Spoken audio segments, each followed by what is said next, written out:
WikiLeaks founder Julian Assange explains why the Democratic Party is doomed. This is today's post. Daniel Chaitin of Washington Examiner, June 24th. WikiLeaks founder Julian Assange today, Saturday, predicted the demise of the Democratic Party.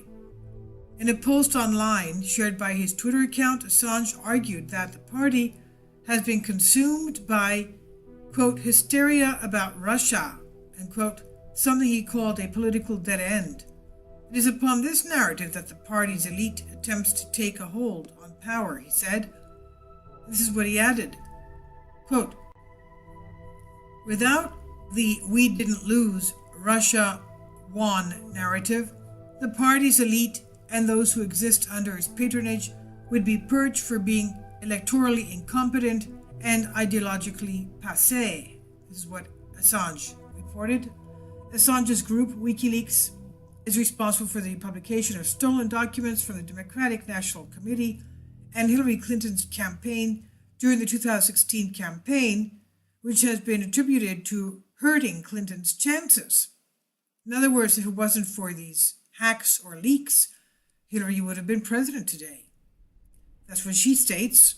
Furthermore, though, WikiLeaks denies it. The U.S. intelligence community reported in January with, quote, high confidence, end quote, that both WikiLeaks and Guccifer 2.0, among others, were being used by Russian intelligence to release U.S. victim data obtained in cyber operations publicly in order to help undermine the 2016 presidential election in favor of President Trump. Despite this, Assange said that the Trump-Russian collusion narrative, being investigated by a number of probes and consistently reported on by the media, is unfounded and, quote, we are left with the Democratic establishment blaming the public for not liking the truth about what Hillary Clinton said to Goldman Sachs and blaming their own base for not liking what they said in their own emails about fixing the DNC primaries. Filling out a list of 6 reasons why the Democratic Party is doomed, Assange said the party, quote, needs the support of the security sector and media barons to push this diversionary conspiracy agenda, end quote. But this strategy is unsustainable. Both the CIA and the FBI, he explained, will be turning against them when they merge with the Trump administration. Not all of the criticism was reversed for the Democrats.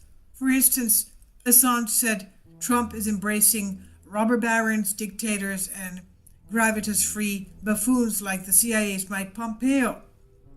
In April, Pompeo called WikiLeaks a non-state, hostile intelligence service. A week later, the Washington Post reported that the Justice Department is close to considering arresting and filing criminal charges against members of WikiLeaks, including Assange.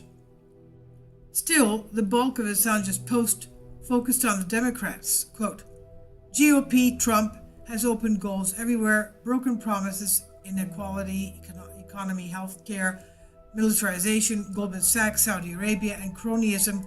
But the Democrats' establishment can't kick these goals since the Russian collusion narrative has consumed all its energy and is entangled with many of the same groups behind Trump's policies, end quote. That's what Assange wrote. He ended his post calling on the Democratic base to start a new party, in an argument that makes references to French President Emmanuel Macron's recent campaign. Quote, the Democratic base should move to start a new party since the party elite shows no signs that they will give up power. I guess he was also relating to Nancy Pelosi, who in no way wants to leave, or Maxine Waters, etc.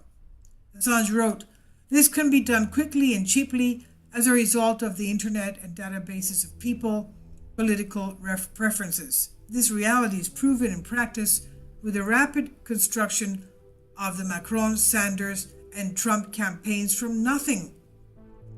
The existing Democratic Party may well have negative reputational capital, stimulating a Macron-style clean slate approach. Regardless, in the face of such a threat, the Democratic establishment will either concede control or, as in the case of Macron of France, who won, of course, the elections, be eliminated by the new structure? I'll leave a link below for you for this on Washington Examiner by Daniel Chaitin.